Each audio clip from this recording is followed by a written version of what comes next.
Добра вечер. Гледате Свести на гласни идеи. До сега граѓаните со ниски примања беа оние кои што врзуваат крај со крај, имајќи во предвид дека платите траат само за првите 2 недели од месецот. Изминатата недела дознавме дека и државата врзува крај со крај во однос на топлинската енергија. Топлинска енергија од скопска топлификација има само доволно за првите 2 недели од почетокот на грејната сезона. Па да проследиме.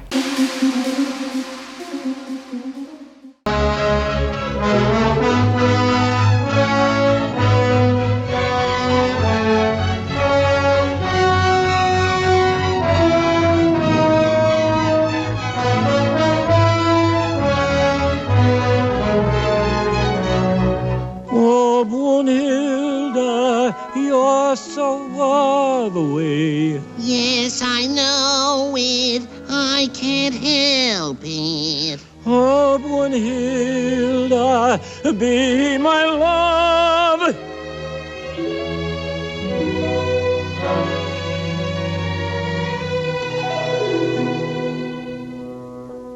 Да објасниме. Речиси месец дена траат преговорите меѓу Македонија и Србија за, како што се вели официјално, размена на енергенси, односно Србија да ни даде природен газ, а ние да им вратиме електрична енергија што ќе ја произведеме од добиениот газ. Наизглед, чудна компензација меѓу страна што зависи од енергенсот и страна што доколку го продаде енергенсот на берзите, ќе заработи многу повеќе.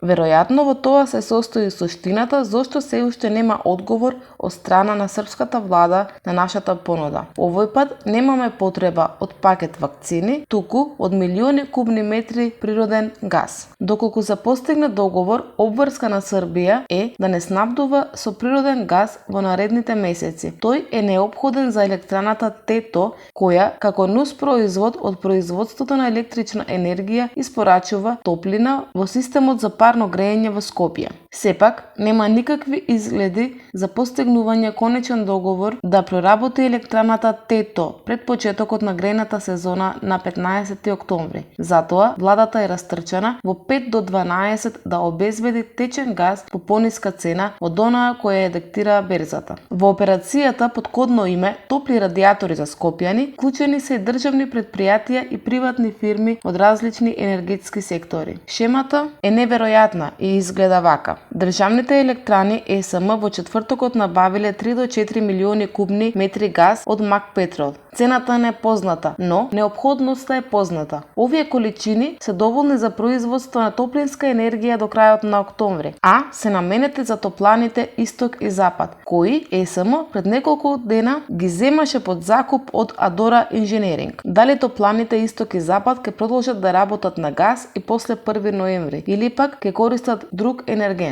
Меѓу другото, ќе зависат од цените на светските берзи. Опремата за производство на топлинска енергија е таква да може да се користи мазот или газ. Не може да се користат деривати како дизелот. Така да двете опции се тука на располагање. Мазот и газ. Сега, кога ќе се користи мазот, тој повеќе загадува. Скопје има сериозен проблем со загадувањето во зима и во редовни, а камоли во вакви вонредни услови. Мазот или газ? Прашањето е сега. Или можеби дилемата не е толку хамлетовска. Високи сметки за парно или грејење на мазот и не е баш некој избор. Можеби потребен е трет пат. Сите да се исклучат од централното градско парно, а да се вклучат за грејење на дистрибутивниот систем на струја. На новиот пат, а за да нема недостиг на електрична енергија за затоплување, наместо со Вучич, владата треба да започне преговори со експерти од регионот, иноватори. Прв на кој ни текнува е Биба Струја.